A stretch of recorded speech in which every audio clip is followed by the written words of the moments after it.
Manchester United will seek compensation if City get found guilty of their 115 charges.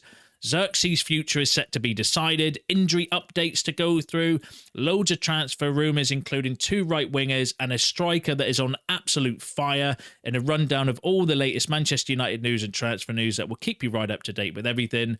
Welcome to Man United Review, my name's Jamie. Before we get into it, please smash a like on the video and let's jump straight into it. So let's kick off with the City news. So Manchester United, Liverpool, Arsenal and Tottenham Hotspur have lodged legal notices reserving the right to seek compensation if Manchester City are found guilty of serious charges among the 115 alleged breaches of Premier League financial rules. If the allegations against City are proven, the club would seek compensation for loss of earnings from missing out on the league title or European qualification, several seasons, which could run into hundreds of millions of pounds. Now that's really interesting. That is a can of worms, isn't it? The City kind of charges, not just because of the top teams, but it looks like, according to that report, there are teams lining up ready to kind of sue City basically and ask for compensation because of loss of earnings, obviously loss of titles. Not just top teams though. Think of all the teams that have been relegated over the years as well that could potentially, follow suit, because, like, it opens an absolute massive can of worms if they are found guilty of any of those sort of charges, and whether they would be able to kind of pursue the legal ramifications. I mean, like, who knows? But it's an absolute shitstorm it could open. And the only thing I kind of say about it, because I'm no legal expert, I'm no financial expert neither as well, right, when it comes to that, is if the laws have been broke, I just hope that they are punished if they are found guilty. That's the only thing. I just hope it's not swept under the carpet and it's something stupid like a big fine or something like that as well, that like they should feel the full force of the law if they've been found guilty of doing what they've suspected, what they've been charged for. But yeah, that would be really interesting, wouldn't it, to see how, like, what the kind of minefield of issues after that would be, with teams potentially then suing Manchester City. Yeah, hold on, because apparently were they not meant to try to make a decision by the end of this year as well? So, keep you informed on that. Let me know what you think in the comments. Now let's go through some injury updates. So Lisandro Martin is out of the Argentine national team squad due to a knock he suffered at Manchester United. Hopefully it's nothing serious. There's not been any kind of updates, but what an absolute waste of time. So they flew him out from obviously the UK to Argentina just for them to say, oh yeah, you do have a knock, mate, now you can fly back again. What an absolute waste of time. To kind of do that, unless, he thought that maybe he would be okay, and then they've decided, actually, no, we're not going to risk you, so off you trot. Or, it just seems a real waste of time, though, doesn't it? Do you mean flying him across the other side of the world to then fly him back again? What an absolute waste of time. But hopefully it's nothing too serious regarding Lisandro Martinez, because he's starting to pick up his form. I thought he was really, really good the last game. And then players that are reportedly expected to be back from injury for Manchester United's next game against Ipswich Town on November 24th. Leny Yoro, Kobbie Mainoo, Tyrone Malacia. Obviously brought you news on Tyrone Malacia yesterday, making his first appearance for 517 games for the under-21s. I think he'll have a few more minutes in the under-21s, being fair. I don't think he's going to play 45 minutes in the reserves and then come back into the first team. But, Kobbie Mainoo hopefully back. Leny Yoro, really interesting. And we've got an update on Yoro as well. So this came from Fabrizio Romano, saying that Ruben Amorim and his staff consider Leny Yoro one of the most interesting players to develop for Manchester United's long-term project. He's considered a generational talent by the club, and Amorim with his staff fully agree on that. Leny Yoro's full recovery is at its final stages, so there are reports that Leny Yoro could be, I don't know whether he'll be in contention for selection. Obviously, he's not played football for a few months, so he's going to need, time to build up his minutes, but really excited and really interested that Fabrizio Romano said that he's considered a generational talent by the club. So, no pressure on Leny Yoro to perform when he comes in, but I thought we saw glimpses of that in the few appearances he made in the preseason, but also when doing all the research around him as well. He does look an unbelievably talented player, and widely documented that he is seen as the next big kind of defender coming through. And obviously we've got him, which is massively exciting. And then just on injury, Sekou Kone was leaving the game against Huddersfield on crutches. No update on the severity of his injury, but that'll be a big blow because he was starting to get a few minutes for the under 21s, put in some decent couple of performances as well by all accounts. So hopefully it's nothing too serious and just precautionary, and it doesn't slow his kind of development too much, because he is kind of widely regarded as potentially like a first team player in the future. He's really, really highly thought of behind the scenes at United. And just on youth, Ruben Amorim is expected to take more of an interest in the Manchester United academy than Erik ten Hag. That came from Steve Rawlinson for the Manchester Evening News. So that's really interesting, because I thought ten Hag actually, in fairness, did kind of have a vested interest in the youth team. But whether Amorim's going to actually kind of give some of these young players a bit more of an opportunity, because that's where I think Ten Hag fell a little short, is that there were opportunities to maybe play a few youngsters just to see what they're like and give them first team experience, but he never did unless they were fully ready to be playing, which is not a bad thing. But then also sometimes players need to be thrown in the deep end in order to kind of showcase what they're all about, because there's been countless examples over the years when players who don't necessarily train very well but are very good on the pitch, and Fergie just used to be like, well, it's sink or swim, do you know what I mean? We'll give them a few games, see how they get on, and if they, sometimes players perform better in a game match environment than they do behind the scenes. And I do think that there were opportunities to play like Harry Amas this season, for example. Toby Collier, I thought we could have played in a few games as well. But yeah, so interesting that Ruben Amorim is potentially going to give a few more opportunities to the youth team, which leads me nicely on to what Steve Rawlinson also said, that Mentanto could eventually be promoted by the first team by Ruben Amorim. His chances have been increased by Amorim's arrival. Mentanto is viewed as a versatile talent who can play as a wing back on both sides as well. He is a really good player, actually. He's only 16 though, so this is more one obviously for a bit more of a longer term. Really talented player, 8 appearances, 6 goals so far this season. Can play left wing, right wing, played left back as well, I think, for a game this season. So, and this just goes back to what I was saying before about Amorim coming in, is that there might be, like, we're all looking at like the areas of the pitch that we would want to strengthen and stuff, but there might be somebody at the club that Amorim's like, actually, do you know what it is? I'm going to give them a chance. Harry Amas at left back, for example. We're all talking about getting a left back and the need for a left back, but Amorim might be like, no, I'm going to play him. And then that means that the transfer priorities may shift and may change. So we're going to have to give him obviously time to assess the squad and see how it happens.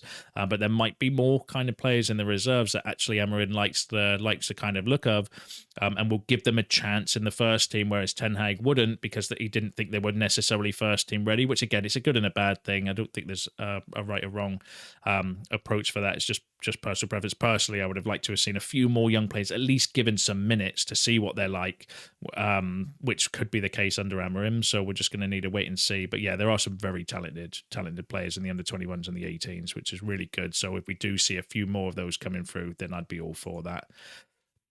Now, another player who's recently come back from injury, Mason Mount, is set to play a key role under Ruben Amorim at Manchester United. That came from The Sun.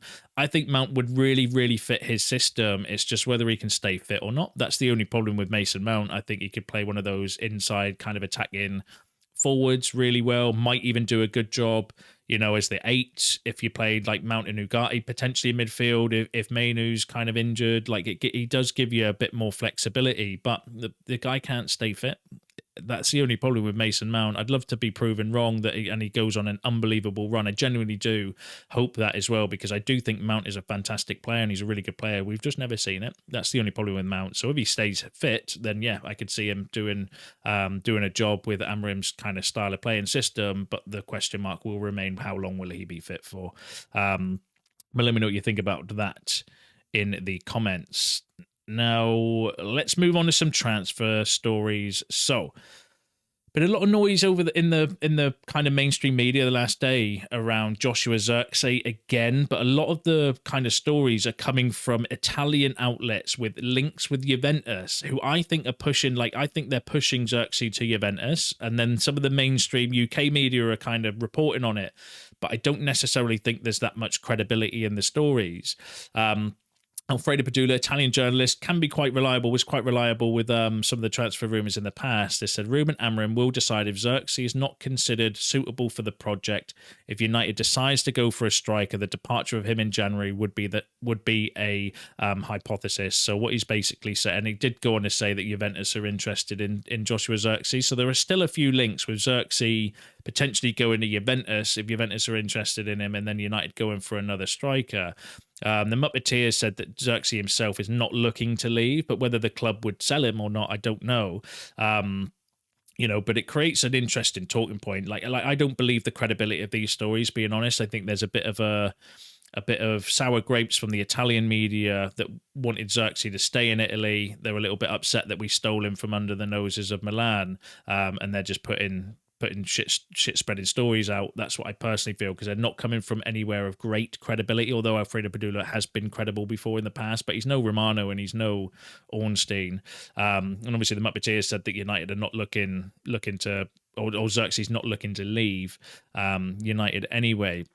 But it creates an interesting point because, if Juventus offered money for him, and we didn't lose any funds, would you sell him in January? Let me know what you think in the comments about that. Like, would you sell him if you could get a replacement as well? And I'll go on to updates on a possible replacement for Zirkzee in a second. But if Juventus bid like 40 million, for example, which is what we paid for Zirkzee, would you sell him to Juventus in January if we could get a replacement in?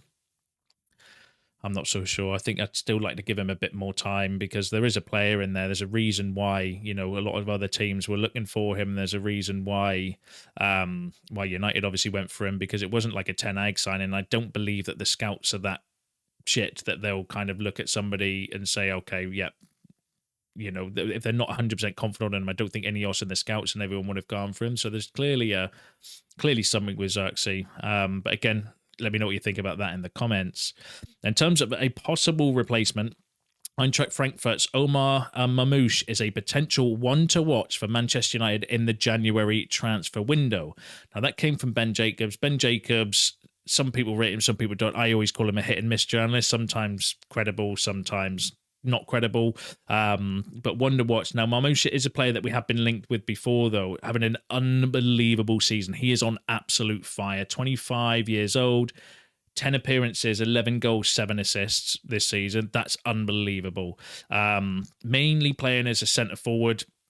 Can play off the left as well. He's right-footed, having an absolutely unbelievable season. Like I said, 11 goals, 7 assists, so 18 goal contributions in 10 appearances is absolutely unreal. He's been heavily linked as going to Liverpool as maybe potentially a future Mo Salah replacement, or somebody maybe play through the middle for them. Unbelievable talent. Like, he is having an absolutely unbelievable season. Like I said, he's absolutely on fire. Would be a really interesting option. So that links me back into, what would you do with Zirkzee if there was an opportunity to sell Zirkzee in January and then maybe go for Mamouche? Would you do that? Let me know in the comments. Like I said, it's a bit too early for me to judge Joshua Zirkzee. I don't think we've seen enough of him. And I think there is a good player in there, but Mamouche is a different profile of player, one of those kind of low center of gravities, kind of sort of forwards. So I don't know. You tell me in the comments. Now let's go through some other transfer news. So Ineos are very keen on Branthwaite, believing he can be a key figure at the club as a first-choice left-sided defender. That came from Jack Talbot, who's, a decent source, but not the most credible. And he's had a few bits to say in an article, which I think a lot of the other mainstream media have kind of picked up on and started putting kind of pieces out in the mainstream regarding it. But I think a lot of it is stemmed from this article from Jack Talbot, and I'll run through the rest of what he was reporting there. But I would say, some of the stuff he's gone through is fairly obvious because we've been linked with these players anyway. Branthwaite, again, I do think he's a player of interest from United. I do think they would go back in for him, but again, he's had quite a few injuries this season, so there is a little bit of a concern with Branthwaite for that. But he's clearly, we had personal terms agreed with him, so clearly we want him. It's just whether we would do that maybe in January or whether it would be for the summer, depending on his injury. Do you know what I mean? There is a bit of a concern at the moment about his injuries, but we'll have to kind of keep an eye on that one. And then Jack Talbot also said that Manchester United are monitoring Milos Kerkez, even though Shaw is back fit. We do think that left back is going to be, seen as a key area for us going forward, because obviously Shaw's injury record is horrendous. Malacia, we don't know how he's going to come back or whether he's even going to be the same player. He's been out for so long that, it's difficult sometimes to find your form and find your feet again. And to be fair, Malacia is not exactly a first choice left back anyway. He's more of a backup. So, I do still think that we would need a left back. But as I mentioned before, who knows? Maybe Amorim's going to try something different and have something else up his sleeve. So it may not be a priority for him in the future transfer windows. So that's why it's really interesting to see what happens, who he likes, who he doesn't like, who he's kind of going to get to fill in that role, whether he can keep Shaw fit, whether he'll play, Harry Amis there, Garnacho, do you know what I mean? He could bring another youth player through, loads of options. So it's going to be massively excited to see what happens there. And then Christian Eriksen may be allowed to leave if the right offer arises during the January transfer window, along with Anthony. The purchase of the Brazilian winger is seen as a disaster by the club, and he will be allowed to leave on loan to raise his value ahead of the summer. There is an acceptance that United won't recoup anywhere near what they paid Ajax in 2022. Some of the 95 million euros. Yeah, no shit. We're not going to recoup any of that. And they will hold talks with him over his future in the coming weeks. Among Anthony's replacements could be Yakuba Minter and Bryan Mbeumo, with both players previously admired. However, there is huge confidence in Amad Diallo and the idea that they would not wish to hinder his development. So let's pick that apart. So firstly, a couple of names there linked with the right wing position. Minter, he's the guy that left Newcastle to go to Brighton in the summer for quite a cut price deal because of Newcastle's financial fair play issues, if you remember. Really talented right winger. Really kind of got a good engine on him, got a good work rate. 20 years old, plays for Brighton, 7 appearances, 1 goal, 1 assist this season. But look at his kind of, like you can see on there on his kind of stats, what type of player he is: tackles, interceptions, blocks. He is a workman like kind of winger, which probably would fit Amorim's kind of style of play. And again, still young, still raw, fits the model of being young, up and coming and developmental. So would be a really interesting option if that report is to be believed. And then Mbeumo is a little bit older, 25, plays for Brentford. Winger stroke inside forward. I think he's played 3 times up front, more often on the right wing, but in a couple of other positions. So does have a little bit of versatility. Is again hard working, got that intensity playing for Brentford, as you can imagine. 11 appearances, 8 goals, 1 assist so far this season. So in terms of goal contributions, is a lot better than Minter, but Minter's a lot younger, and Mbeumo's played up front for a couple of games this season as well. But 2 really interesting profiles, obviously Premier League experience as well, which would be good. I'd need to wait for more credibility, though, to be fair. Jack Talbot's not the most credible of sources. He is a decent source, though, but not it's no Ornstein or Romano. So I would like to see a bit more credibility. But 2 really interesting options there, potentially for the right wing or kind of right inside forward position that I wouldn't necessarily be against. But like it says in the report, Amad Diallo is seen as a key player for United, and I agree with that as well. I think he's having an unbelievable start to his season. Really good talent. I rate Amad Diallo. So yeah, but again, interesting options. Let me know what you think about those in the comments. And then also it mentioned in the report about potentially Eriksen leaving in January. Even though I know he's had a good season, there are still rumours that potentially he might be going because the fact he's out of contract in the summer. There was a possible replacement. We've been linked a lot over the last few days to Nypan. So now this came from a Norwegian journalist, and I don't know the credibility of, but he was reposted by more credible outlets. So I'm going to assume fairly credible, but I don't know the reliability myself. Whereas he said that Sverre Nypan will visit clubs in England, including United, when his season has ended. City, Arsenal and Villa are also interested. Premier League is the most likely destination. United is one of the most relevant clubs in the race, but there's no concrete advances so far. And I was thinking after reading that report, it's interesting that actually their season's finishing soon. So technically it's their kind of summer transfer window coming up, and he's definitely a player that we've been linked with a few times. He's definitely a player of interest. Be interesting to see that if Eriksen leaves, could potentially Nypan be his replacement. I wouldn't rule it out. At this stage. But we need to wait and see. I'll bring you any developments if they come out. And let me know what you think about that in the comments. And let me know what you think about all the other topics discussed in today's video, because that is you all up to date with the latest Manchester United news and transfer news. Don't forget to smash a like on the video on your way out. Subscribe to the channel if you are new, and I will see you in the next one.